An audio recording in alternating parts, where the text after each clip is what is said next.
tensions between Canada and India and Canada. Canada and India. Canada has expelled India's High Commission.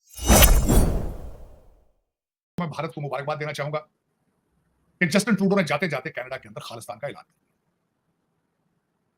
उन्होंने खालिस्तान की इतनी support की है, इतनी भारत के अंदर सिख जो रहने वाले वो सपोर्ट नहीं करते। इस वक्त कहा जाए तो भारत के अंदर इतने सिख मौजूद नहीं जितने कनाडा के अंदर है। तो वो तो उन्होंने बहुत अच्छा किया कि वहीं पे उन्होंने कहा है कि भाई बाहर खालिस्तान बनाने की क्या जरूरत है, हमारे पास जो इतना मुल्क सारा खाली पड़ा है यही बना लो। बना दिया उन्होंने।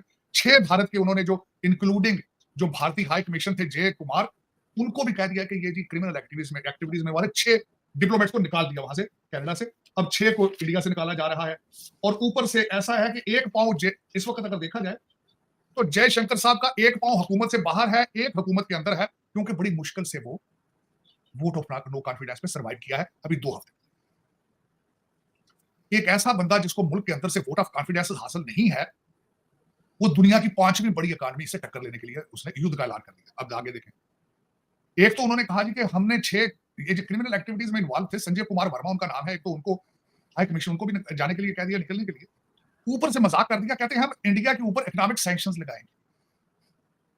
इसके बारे में मैं कहूंगा क्या पिद्दी का शोरबा।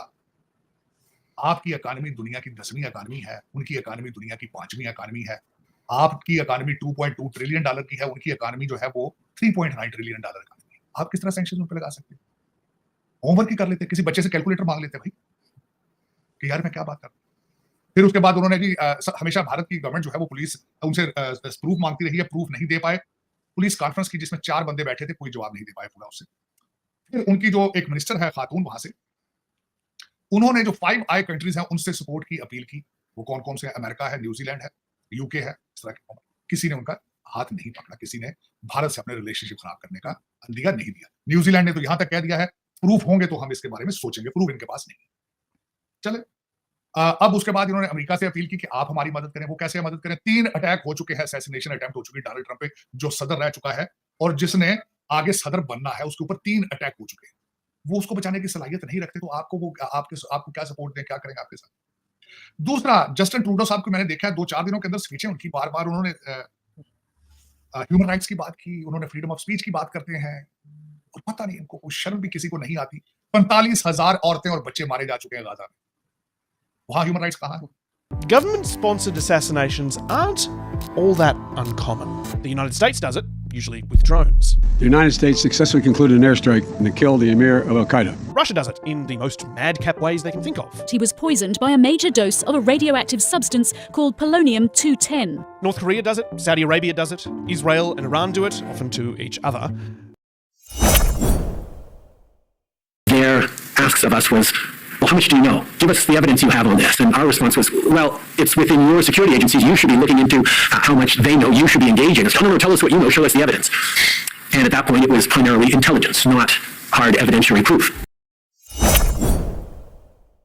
You cannot see, gone are the days when the so-called developed countries or Western Bloc would ask a developing country, you must do this, and they will run after them and do it. We are a rule of law country, as Canada prides itself to be a rule of law country. चीज को बहुत press करेंगे कि भारत अपने जो mission है बहुत successfully कर रहा है और इसके साथ साथ बहुत स्मार्टली आगे मूव कर रहा है और अपने लोगों के जो कहते हैं ना जिन जिन लोगों को उसको चाहिए कि इसको हटाना है उसको हटा भी देता है और प्रूव भी नहीं देता। और डिप्लोमेसी की तो बहुत ही तारीफ करेंगे, मारता भी है। कहते हैं मोदी साहब के कितने बयान है, घुस के मारेंगे और फिर जब घुस के मार देते हैं फिर पब्लिक आती है कि भाई इन्होंने किया, इन्होंने ही बोला था, फिर कहते हैं हाँ बोला तो था। अपनी कमजोरी जाहिर कर रही है। अमेरिका और कनाडा क्या अपनी कमजोरी जाहिर कर रहा है और भारत को बहुत ताकतवर साबित करने की कोशिश कर रहा है। भारत का आदमी जाकर के कनाडा में निज्जर को मार देता है और जस्टिन ट्रूडो की सरकार कुछ नहीं कर पाती। भारत का एक पूर्व रॉ एजेंट अमेरिका में जाकर के पन्नू को मार गिराता है और वरना आज ये मौका बुरा नहीं था जो आज इस वक्त इंडिया के ऊपर आया, लेकिन दुनिया इंडिया को एक बहुत बड़ी मार्केट के तौर पे देखती है। इंडिया से इंपोर्ट एक्सपोर्ट पूरी दुनिया को हो रही हैं और दुनिया की सबसे ज़्यादा आबादी इस वक्त इंडिया की है, तो उसको कौन खोना चाहेगा? यहाँ पे एक स्टेबल गवर्नमेंट है, जहाँ पे स्टेबल डेमोक्रेसी है, जहाँ पे इस तरह मिलिट्री कूज नहीं होते, जहाँ पे जुडिशियल कूज नहीं होते और वहाँ एक सिस्टम चलता है। 10 साल मोदी रहा है ना, तो इससे स्टेबिलिटी आती है, दुनिया को मैसेज मिलता है कि भाई एक लीडर है उनका। इंडियंस 100 स्टोरी करते हैं तो कैनेडियन 1 स्टोरी करते हैं। इंडिया का मीडिया इतना हैवी ड्यूटी मीडिया है इंडिया का कि जब, और ये कल रात ट्रूडो ने वहां पे बात की थी, बाय द वे ट्रूडो ने ये कल रात वहां पे बात की थी। उसने कहा था भैया ये जो है ना मुझ पे डायरेक्ट भी मुझे टारगेट किया गया है। ये ज़ाहिर बात है उसको समझ आ गई थी कि हमारा जो मीडिया है वो हमें सपोर्ट नहीं करता, लेकिन इंडियन जो मीडिया है वो इंडियन गवर्नमेंट को हर लिहाज से सपोर्ट करता है।